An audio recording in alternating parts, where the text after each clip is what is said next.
tell us some jokes real quick, man. You know, you running, still working. You running Lake County. He said you still working.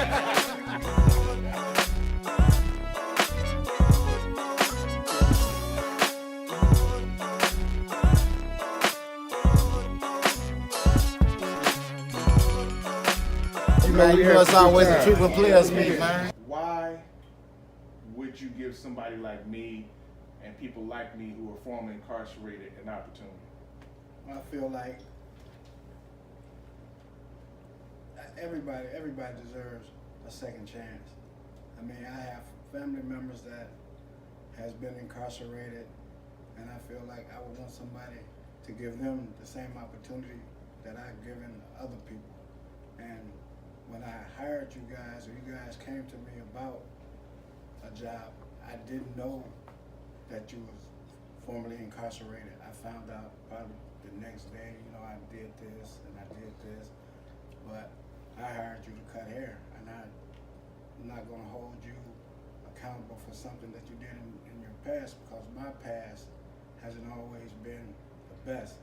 I just didn't get incarcerated. So what gave you that drive and endurance to stay with us, even though we gave you so much trouble? I feel like your skills, the skills that you guys provided for the shop, meant a whole lot. And you know, we just needed y'all here. Me and Felicia, I mean, we was trying to fill seats, and like I said, your work was outstanding to me. Wow. And then, you know, at this point, I definitely want to shout out Felicia. Felicia was a mother of the shop. She was family. She's in Florida now, but we really appreciate the opportunity she gave. You know, I appreciate the opportunity she gave me as well.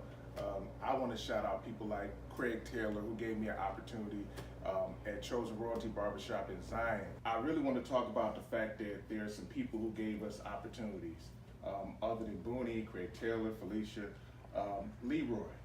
This used to be called Leroy's. It's now JB's establishment, barbershop in North Chicago.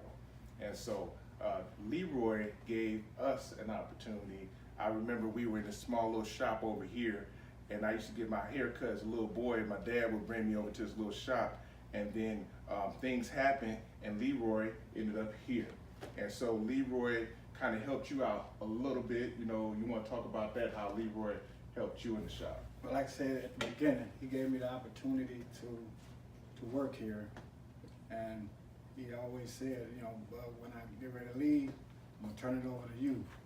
I always thought he was gonna turn it over to his nephew. And when he left, you know, I think 2009, you know, me and Felicia was here, and he said, it's yours. Let's talk about the fact that you've given so many people opportunities via just talking, you know, to other people. Like you might be cutting somebody in the chair, and then you end up sending them over to, let me just say this, when I first came here, I had no clientele. And this is what Bug did for me. He said, this is gonna be your booth rent. And I said, I can't, I'm thinking in my mind, I can't make that within a week. And every now and then, Bug would allow certain people to come to me. Now he had clientele, always has had clientele. But you know, he might send somebody my way or tell them, you know, he could do graphics or whatever. And by that happening, you know, I got blessed, because people, didn't nobody care about me doing graphics or nothing. They just look at me, until people like you and Felicia gave me an opportunity. And you know, that speaks to community, because everything we know about in the community comes through the shop.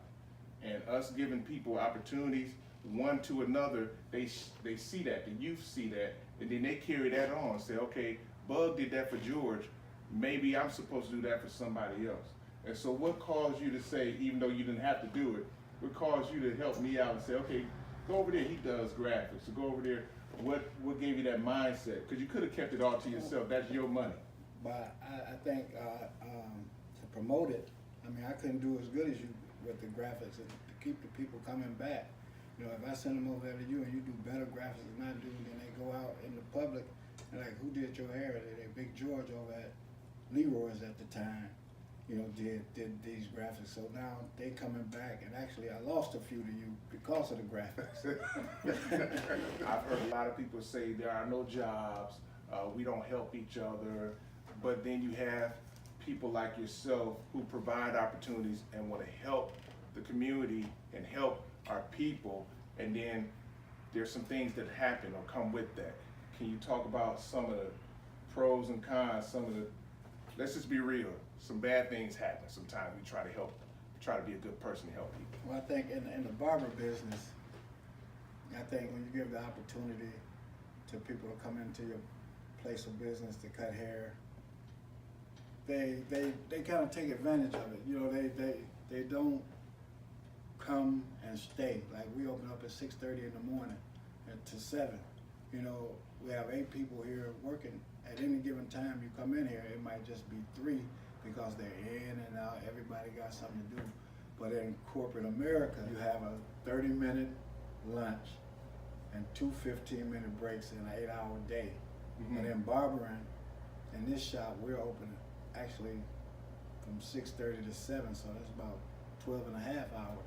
So if the guys went out and took an hour and a half lunch, a 30-minute break, as long as they do it where everybody's not going at the same time, you know, it will work out better. I mean, when you sitting here and there's 3 shops on the same block, and they come in here and there's nobody in here to cut, then all they gotta do is walk to the next corner, and you got another barbershop. Walk 2 more blocks past there, you got another barbershop. So that's the difference to me, is the breaks and lunches. You know what? I have to throw this in there real quick. You were working for Leroy, and then he passed the shop down to you, obviously for a reason. I wouldn't pass anything down to somebody who wasn't gonna take care of what I'm passing down. So you obviously exhibited something, and what we're saying is you reap what you sow, and you were sowing into this. You were, you know, before I came, you were a good worker, and so out of all the people who he could have passed it down to, because I'm sure he had a lot of options, he passed it down to you, and that's because you worked in a way that helped him out, and now you should reap that. There's a lot of things that you don't even know about that you have done for myself and others, and this is great because I just got in my mind one individual who wrote a book, his first book. He's a Navy chief, and you were cutting his hair, and you had presented him to me, and because of that relationship, we talked that day about him writing a book, and now he's all over. You know, his name is Leon Walker, and you know, you want to talk about that, how that happened? Well, actually, I work on the base, and I met Walker a long time ago, and with him being a master chief and all that type of stuff, I mean, he was a real down-to-earth guy, because he always would say, man, this is just my job. You know, I'm still a regular guy. You know, I gave parties, I invited him to my backyard party. Even with his position in the Navy, he still came here, he hung out just like the rest of us. I think I mentioned it to him about talking to you about that stuff, because he likes to do a lot of things for the community. And you know, he had some project he was doing with the kids that I always kind of followed him on Facebook about, but he would be another good guy for you probably to interview. He's really on top of it. Leon, you heard that, so you've been referenced, so you're the next interview. We can get you, we need you. So Bud, we appreciate everything you're doing in the community. I can't tell everyone on camera how much you have done for me in my life, and what I've seen you personally and the experience you do for other people. And so I think it's important that we promote what you do here. And so if you could tell us where you at, you know, your hours. 6:30 to 7, Tuesday through Saturday. And some of the things that I think that we'll be doing this year, we'll have our TV raffle, so we'll raffle off a TV here in the shop. January, we always do it for January for the Super Bowl. We'll have our customer appreciation. You know, I'm a man of God, and so we have to be serious at this point. I'm gonna ask you, you know, to be honest with me and let the Lord use you. Who is the best barber that you've ever had working for you? The best blends, the best fades you've ever seen in your life? Could you expound on that?